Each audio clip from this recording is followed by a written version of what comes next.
Bonjour à tous. Je continue à vous partager des extraits du livre du cardinal Ratzinger, Foi chrétienne hier et aujourd'hui. Mais que dire quand un chercheur aussi méritant que E. Schweitzer se prononce sur notre question de la manière suivante.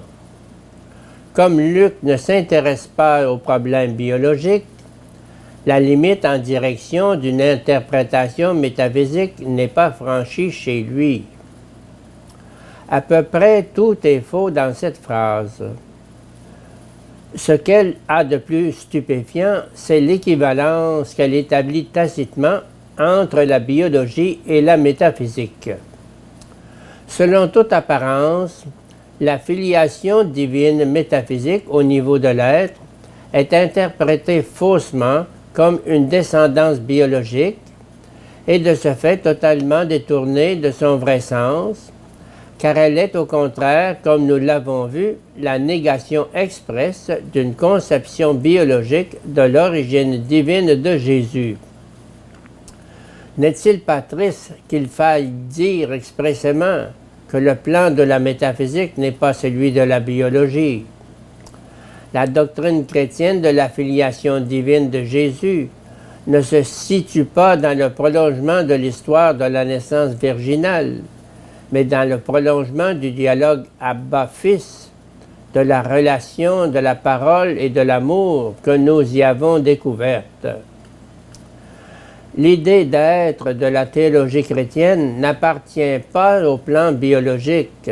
Elle se rattache au « je suis » de l'Évangile de Jean, qui déjà, nous l'avons noté, voit exprimer dans cette formule toute la radicalité de l'idée de Fils, une radicalité qui comprend bien davantage et qui porte bien plus loin que les idées biologiques du mythe du Dieu-homme.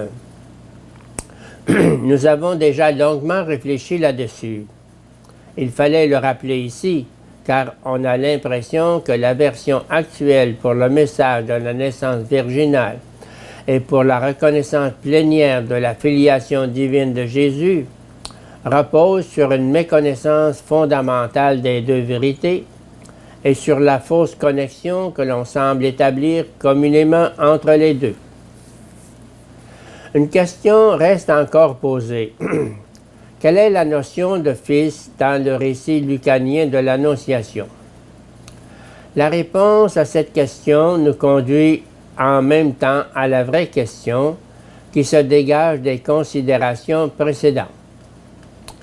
Si la conception virginale de Jésus, opérée par la puissance créatrice de Dieu, n'a rien à voir, du moins immédiatement, avec sa filiation divine, quel sens a-t-elle alors?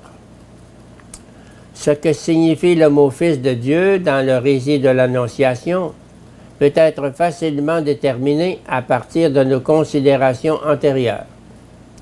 Contrairement à la simple expression « le Fils », il appartient, comme nous l'avons vu, à la théologie de l'élection et de l'espérance de l'Ancien Testament et caractérise Jésus comme le véritable héritier des promesses, comme le roi d'Israël et de l'univers. Or, nous découvrons là le contexte spirituel à partir duquel notre récit doit être compris. L'espérance croyante d'Israël. Celle-ci a sans doute été marquée aussi, comme nous l'avons dit, par les espérances païennes, attendant des naissances miraculeuses. Mais elle a donné à ces espérances une forme entièrement nouvelle et un sens tout à fait différent. L'Ancien Testament connaît toute une série de naissances miraculeuses, toujours au tournant décisif de l'histoire du salut. Sarah, la mère d'Isaac, Genèse 18, la mère de Samuel, 1 Samuel 1:3, et la mère anonyme de Samson, Juge 13, sont stériles. Tout espoir humain de fécondité est exclu. Chez toutes les trois, la naissance de l'enfant, appelé à être sauveur d'Israël, est l'effet d'une action miséricordieuse de Dieu qui rend possible l'impossible.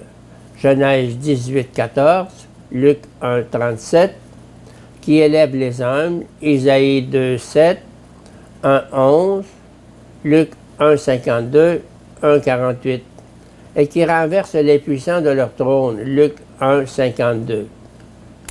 Chez Élisabeth, la mère de Jean-Baptiste, la même ligne continue, Luc 1, 7, 25, 36, pour atteindre en Marie son point culminant et son but. Le sens de l'événement est chaque fois le même. Le salut du monde ne vient pas de l'homme et de sa propre force. Il faut que l'homme se le laisse offrir. Il ne peut le recevoir que comme don gratuit. La naissance virginale ne représente pas un chapitre d'ascétisme et elle n'appartient pas non plus directement à la doctrine de la filiation divine de Jésus.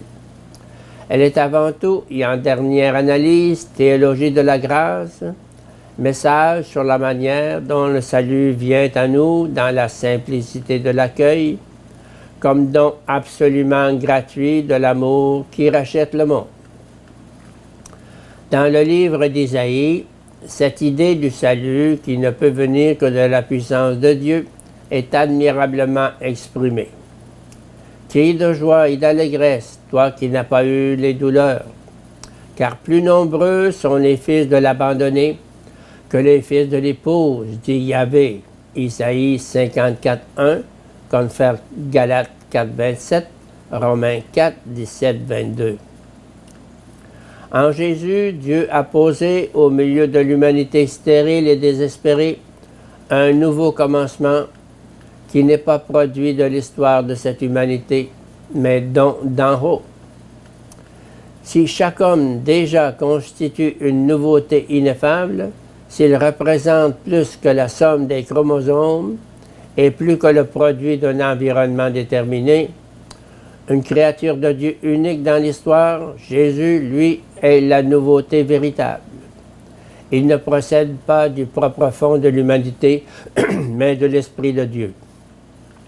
C'est pourquoi il est le nouvel Adam, 1 Corinthiens 15, 47. Une nouvelle humanité commence avec lui. À l'encontre de tous les élus de Dieu avant lui, Jésus ne reçoit pas seulement l'Esprit de Dieu. Il est dans son existence humaine aussi uniquement grâce à l'Esprit. Et à cause de cela, il est l'accomplissement de tous les prophètes, le vrai prophète.